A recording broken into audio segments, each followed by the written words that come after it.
அஸ்ஸலாமு அலைக்கும் ஃப்ரெண்ட்ஸ். இன்றைக்கி வீடியோ பார்த்தீங்கன்னா பன்னீர் வச்சு ஒரு டிஃப்ரெண்ட்டான ஸ்டைலில் லகோரி பன்னீர் வித் பராட்டா எப்படி செய்கிறதுன்னு தான் பார்க்க போகிறோம். ரொம்பவே ஸ்பெஷலான ரெசிபி. வாங்க எப்படி செய்கிறதுன்னு வீடியோவில் போய் பார்க்கலாம்.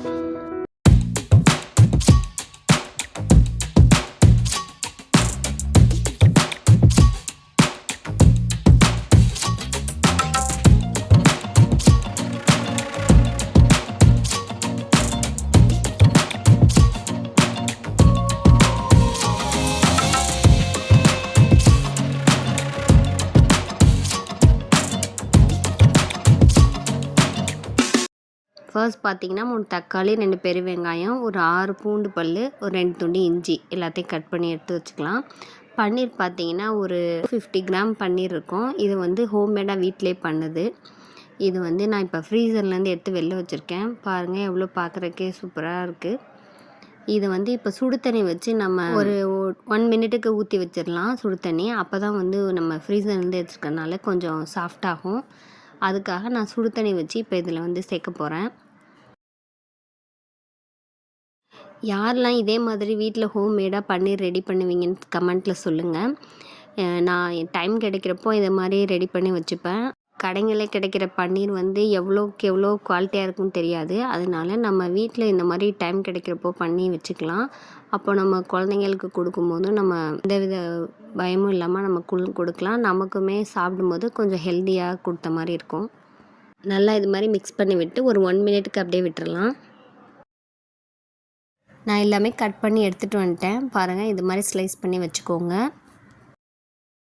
பன்னீர் பார்த்திங்கன்னா வாஷ் பண்ணி இப்போ எடுத்துகிட்டு வந்தாச்சு. பாருங்கள் பார்க்குறக்கே எவ்வளோ சாஃப்டாக சூப்பராக இருக்குது பாருங்கள். நம்ம வீட்டிலே பன்னீர் வந்து ரெடி பண்ணும்போது அந்த எக்ஸ்ட்ராக்ட் வாட்டர் இருக்குது இல்லையா, பன்னீர் பண்ணிட்டு அதை வடிகட்டி நம்ம எடுக்கிறோம்ல, அந்த வாட்டரில் வந்து எக்கச்சக்கமான ப்ரோட்டீன்ஸ் இருக்குது. அதனால அதை வேஸ்ட் பண்ணிடாதீங்க. இந்த எக்ஸ்ட்ராக்ட் வாட்டரை எப்படிலாம் யூஸ் பண்ணலாங்கிறத இன்னொரு வீடியோவில் பார்க்கலாம். எல்லாம் இது மாதிரி ரெடியாக எடுத்து வச்சுக்கலாம். இப்போ ஒரு பாத்திரத்தை அடுப்பில் வச்சு சூடானோடனே ஒரு 2 டேபிள் ஸ்பூனுக்கு வந்து பட்டர் சேர்த்துக்கலாம். ஒரு 5லேருந்து 6 ஸ்பூன் வரைக்கும் நான் வந்து ஆயில் சேர்த்துருக்கேன். நான் யூஸ் பண்ணியிருக்க ஸ்பூன் வந்து நார்மலான சின்ன ஸ்பூன். டேபிள் ஸ்பூனில் பார்த்தீங்கன்னா ஒரு 3 டேபிள் ஸ்பூன் எண்ணெய் சேர்த்தா போதும். ஓகேங்களா? 2 ஸ்பூனுக்கு வந்து பட்டரும் 3 டேபிள் ஸ்பூனுக்கு எண்ணெய் வந்து சேர்த்துருக்கேன். இப்போ இது சூடானோடனே நம்ம கட் பண்ணி வச்சுருக்க வெங்காயத்தை ஆட் பண்ணிக்கலாம். வெங்காயம் நல்லா வதங்கி பொன்னிறமாக மாறணும், நல்லா கலர் சேஞ்ச் ஆகணும். அந்த அளவுக்கு வந்து இந்த ரெசிபிக்கு வந்து நல்லா வதக்கணும். ஒரு 10 மினிட்ஸ்க்கு வதக்கணுன்னா இந்த மாதிரி கலர் சேஞ்ச் ஆகி நமக்கு கிடச்சிரும். இந்த லகோரி பன்னீருக்கு வந்து இதுதான் ரொம்ப ஸ்பெஷல். இந்த மாதிரி நல்லா கலர் சேஞ்ச் ஆகணுன்னு எடுத்து வச்சுக்கோங்க.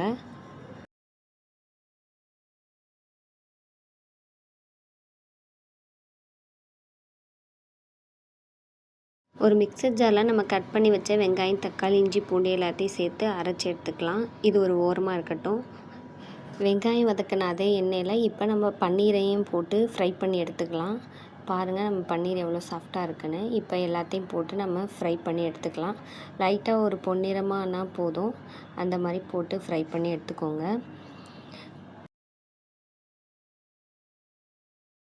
பன்னீர் எப்படி ஹோம்மேடாக வீட்டிலே வந்து சாஃப்டான பன்னீர் ரெடி பண்ணலாம் அப்படிங்கிற வீடியோ நான் ஆல்ரெடி போஸ்ட் பண்ணியிருக்கேன். இந்த வீடியோவில் நான் லிங்க் ஆட் பண்ணுறேன். நீங்கள் வேணும்னா செக் பண்ணி பார்த்துக்கோங்க.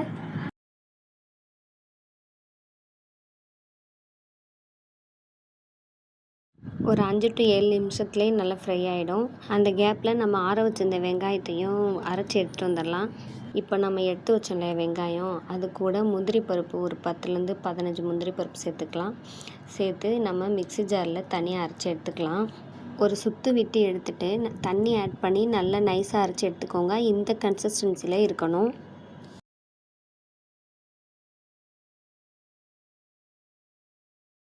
இப்போ நம்ம பன்னீர் வந்து ஃப்ரை ஆகிடுச்சு. இப்போ அதை நம்ம எடுத்து வச்சுக்கலாம். இப்போ அதே எண்ணெயில் நம்ம தாளிக்க போகிறோம். அதில் வந்து ஃபஸ்ட்டு ஒரு ஸ்பூன் சீரகம் சேர்த்துக்கோங்க. சீரகம் பொரிஞ்சோடனே ஒரு 1/4 டீஸ்பூன் அளவுக்கு சோம்பு சேர்த்துக்கலாம். நம்ம அரைச்சி வச்சோம் இல்லையா வெங்காயம், தக்காளி, இஞ்சி, பூண்டு பேஸ்ட்டு, அதை ஆட் பண்ணி நல்லா வதக்கணும்.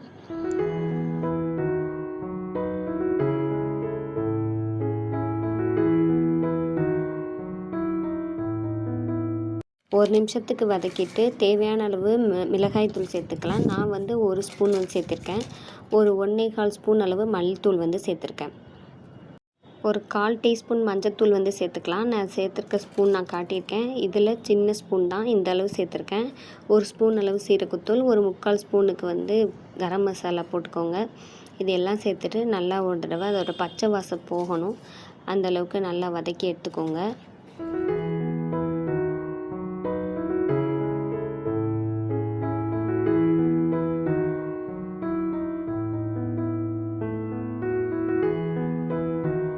ஒரு 2 நிமிஷத்துக்கு நல்லா வதக்கிட்டு இப்போ இது கூட தண்ணி ஆட் பண்ண போகிறோம். தண்ணிக்கு பதிலாக நான் வந்து பன்னீர் செஞ்சோம் இல்லையா, அந்த எக்ஸ்ட்ராக்ட் தண்ணி இருக்கு இல்லையா, அந்த தண்ணி தான் சேர்த்துருக்கேன். இந்த பன்னீர் செய்யும்போது அந்த தண்ணியை வேஸ்ட் பண்ணிடாதீங்க. இந்த மாதிரி நம்ம கிரேவி செய்யும்போது இந்த மாதிரி ஆட் பண்ணிக்கலாம். வேஸ்ட் பண்ணிடாதீங்க. இதில் எக்கச்சக்கமான சத்துக்கள் இருக்குது, ப்ரோட்டீன்ஸ் இதில் நிறைய இருக்குது. இந்த தண்ணியில் வேறு என்னென்னலாம் எதுக்கு யூஸ் பண்ணலான்னு இன்னொரு டீட்டெயில் வீடியோவில் பார்க்கலாம். தண்ணி ஆட் பண்ணிவிட்டு தேவையான அளவு நீங்கள் சேர்த்துக்கலாம். நான் வந்து இந்தளவு சேர்த்துருக்கேன். இது தேவையான அளவு உப்பு ஆட் பண்ணிவிட்டு செக் பண்ணிக்கோங்க. செக் பண்ணிவிட்டு ஒரு 5 to 7 நிமிஷத்துக்கு மூடி வச்சுருங்க. அது நல்லா கொதித்து நமக்கு சுண்டி வரும்.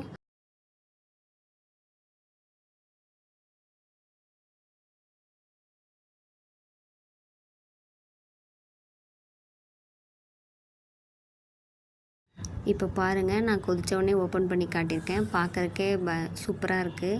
நல்ல ஒரு டார்க் கலரில் இருக்குது. இப்போது நாம் இந்த எடுத்து வச்ச பன்னீரை வந்து இதில் ஆட் பண்ணிக்கலாம்.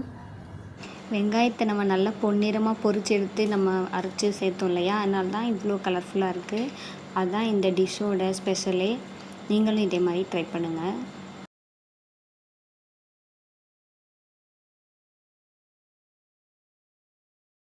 பன்னீர் சேர்த்துட்டு 2 to 3 நிமிஷம் அப்படியே விட்டுருங்க. நல்லா இது மாதிரி கொதிக்கும். இப்போ வந்து நமக்கு கரெக்டாக இப்போ ரெடி ஆயிடுச்சு. இதுதான் கன்சிஸ்டன்சி. இப்போ வந்து இதில் கடைசியாக கஸ்தூரி மேத்தி இருந்தால் சேர்த்துக்கோங்க. அப்படி இல்லைன்னா கொத்தமல்லி தழை இருந்தால் பொடியாக கட் பண்ணி இதில் ஆட் பண்ணிக்கலாம்.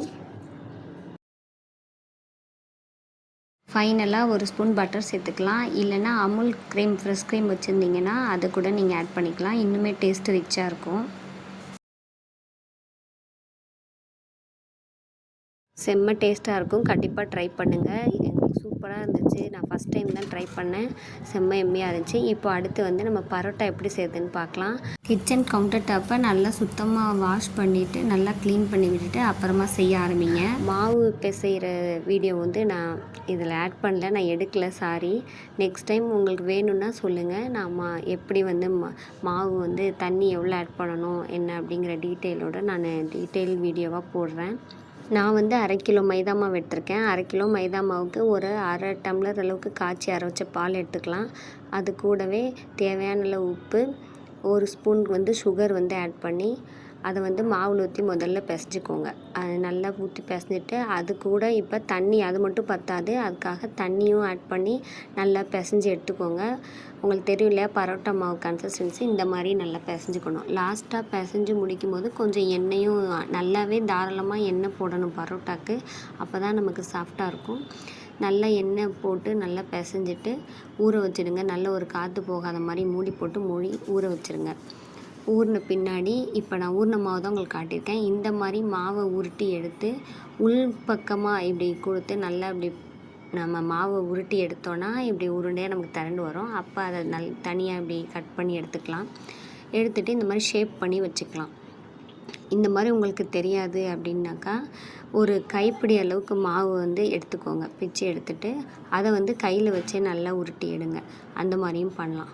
உருட்டி எடுத்த மாவு உருண்டைகளை தனியாக வச்சுட்டு ஒன்றா இந்த மாதிரி கொஞ்சம் லைட்டாக நல்லா பரத்திக்கணும். சப்பாத்தி கட்டை வச்சு இந்த மாதிரி நல்லா, நான் வந்து கவுண்டர் டாப்பில் தான் பண்ணியிருக்கேன். இதை நல்லா அந்த இடத்த சுத்தம் பண்ணிவிட்டு நல்லா வாஷ் பண்ணி க்ளீன் பண்ணி விட்டுட்டு அதுக்கப்புறமா நீங்கள் யூஸ் பண்ணுங்கள் கவுண்டர் டாப்பை.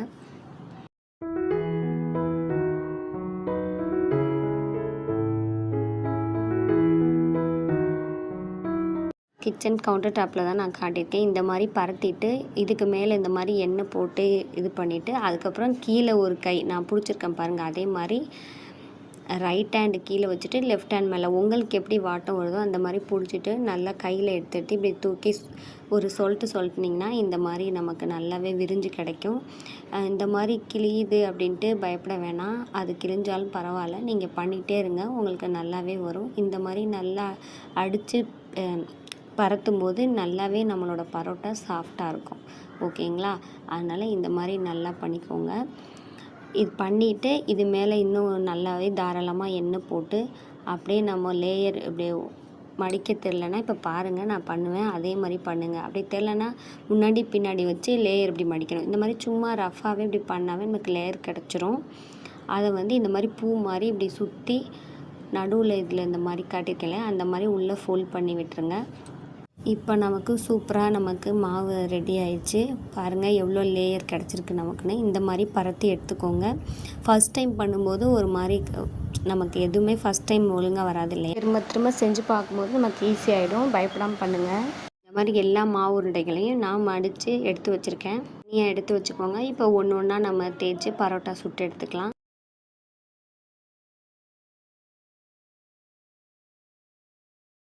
ரொம்ப அழுத்தம் கொடுக்காம இந்த மாதிரி லைட்டாக நம்ம சப்பாத்தி கட்டையை மேலே வச்சு தேய்ச்சாலே அது நல்லாவே ஈஸியாக விரிஞ்சு வரும். இந்த மாதிரி எல்லாமே ரெடி பண்ணி வச்சுக்கலாம். இப்போ நம்ம தோசைக்கல்லை அடுப்பில் வச்சு நல்லா சூடாக இருக்கணும். தோசைக்கல் நல்லாவே ஹீட்டில் வச்சுக்கோங்க. ஃபுல்லாக ஃபயர் வச்சுக்கலாம். வச்சுட்டு இந்த மாதிரி ஒன்று ஒன்றா ரெடி பண்ணி நம்ம தோசைக்கல்ல போடணும். சிம்மில் வச்சு போட்டிங்கன்னா ஒரு மாதிரி அட்டை மாதிரி வந்துடும் பரோட்டா. நமக்கு நல்லாவே எலும்பி வராது, சாஃப்டாகவும் இருக்காது. அதுக்காக தான் சொல்கிறேன். இந்த மாதிரி ரெடி பண்ணிவிட்டு தோசைக்கல் நல்லா ஹீட்டாக இருக்கணும் நம்ம சுட்டு எடுக்கும்போது. இந்த மாதிரி பண்ணி எடுத்துக்கோங்க. இது மாதிரி எனக்கு பண்ணுறது கஷ்டமாக இருக்குது அப்படின்னாக்கா நெக்ஸ்ட்டு இன்னொரு மெத்தட் காட்டியிருக்கேன். நம்ம லேயர் பண்ண மாவை உருண்டையை எடுத்து வச்சு கையில் நல்லா எண்ணெய் அப்ளை பண்ணிவிட்டு இந்த மாதிரி ப்ரெஸ் பண்ணிங்கனாவே நல்ல ரவுண்ட் ஷேப்பில் நமக்கு கிடச்சிரும். இப்படியும் பண்ணலாம். இந்த மெத்தடும் இருக்குது. உங்களுக்கு எது ஈஸியாக இருக்கோ அந்த மெத்தட் நீங்கள் ஃபாலோ பண்ணிக்கோங்க. எல்லா மாவு உருண்டைகளையும் இதே மாதிரி நம்ம ரெடி பண்ணி வச்சுக்கலாம்.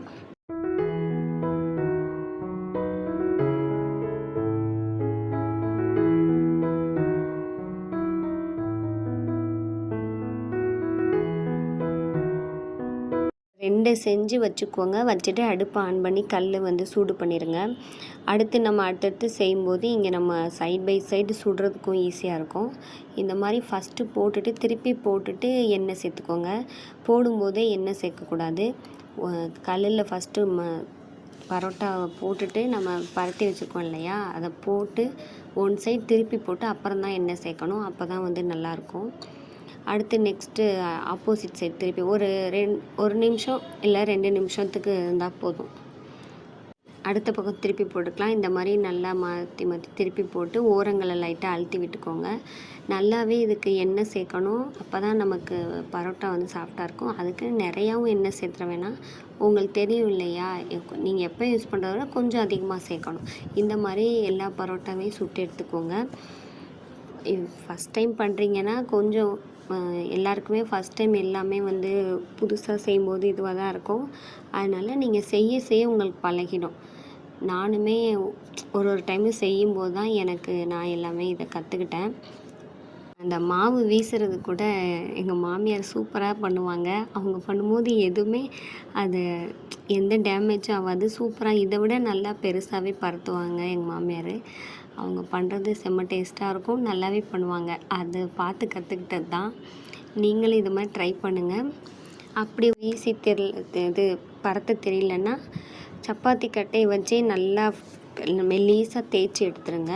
அப்போவுமே நல்லாயிருக்கும். இந்த மாதிரி நம்ம சுட்டி எடுத்துகிட்டு நல்லா 2 கை அடித்து எடுத்துக்கோங்க. இந்த மாதிரி அடிக்கும்போது இன்னுமே நல்லா நமக்கு சாஃப்டாக இருக்கும்.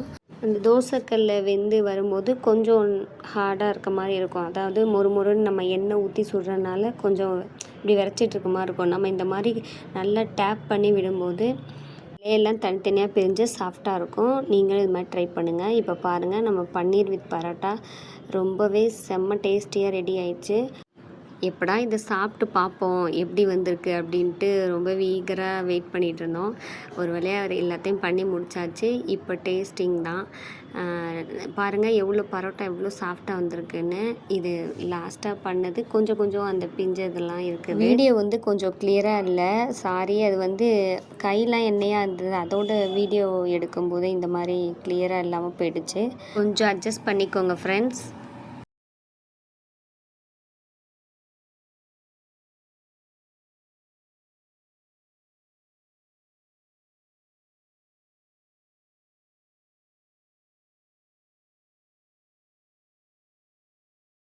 சுட்டு எடுத்தோடனே சூடாக இருக்கும்போதே நல்லா அடித்து எடுத்து வச்சுக்கோங்க, அப்போ தான் நல்லாயிருக்கும். இப்போ வீடியோவில் காட்டியிருக்கேன் இல்லையா, இந்த மாதிரி 2 பரோட்டா ஒன்றா வச்சு நான் இப்படி நல்லா டப்பு டப்புன்னு ஒன்றா கை தட்டுவோம் இல்லையா, அந்த மாதிரி நீங்கள் அடித்து எடுத்துக்கோங்க. இதுதான் வந்து பரோட்டா வந்து அடிக்கிற மெத்தட். இது மாதிரி நீங்கள் புதுசாக பண்ணுறவங்களுக்கு தெரியாது இல்லையா, அதுக்காக தான் நான் இதை காட்டியிருக்கேன்.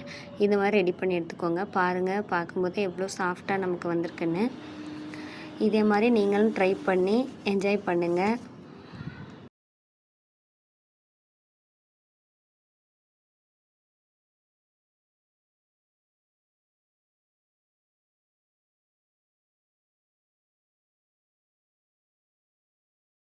எல்லா பரோட்டாவும் இதே மாதிரி ரெடி பண்ணி எடுத்து வச்சுக்கலாம். இந்த மாதிரி அடிக்கும்போது தான் நமக்கு அந்த லேயர்ஸ் எல்லாமே தனித்தனியாக வரும். அதனால் பரோட்டா செய்யும்போது இந்த மெத்தடை கண்டிப்பாக ஃபாலோ பண்ணணும். நீங்களும் இதேமாரி ட்ரை பண்ணுங்கள்.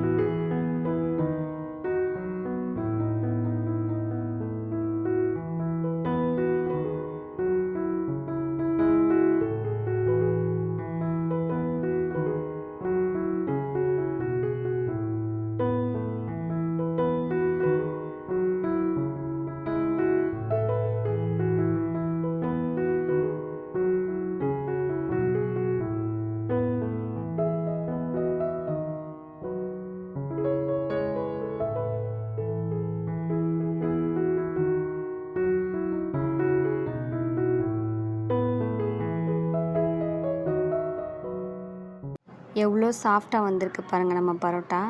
இதே மாதிரி நீங்களும் ட்ரை பண்ணி பாருங்கள். லேயர்ஸ் வந்து பாருங்கள் எப்படி தனித்தனியாக இருக்குது பாருங்கள். இந்த மாதிரி நம்ம பண்ணும்போது தான் வந்து இவ்வளோ சாஃப்டாக கிடைக்கும்.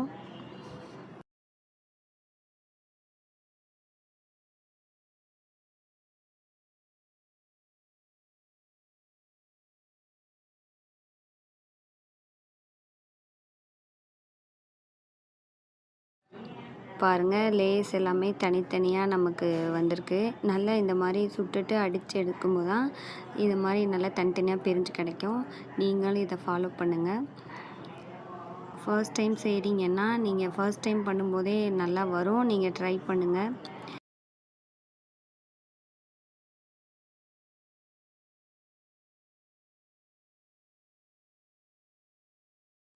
எப்போவுமே பரோட்டா பண்ணோன்னா மட்டன் குழம்பு, சிக்கன் கிரேவி, மட்டன் கிரேவி இந்த மாதிரி நம்ம நான்வெஜ்ஜோடு தான் வந்து பரோட்டா வந்து சாப்பிடும்போது ஒரு டிஃப்ரெண்ட்டான ஸ்டைலில் இருக்கும். கண்டிப்பாக ட்ரை பண்ணுங்கள் ஃப்ரெண்ட்ஸ்.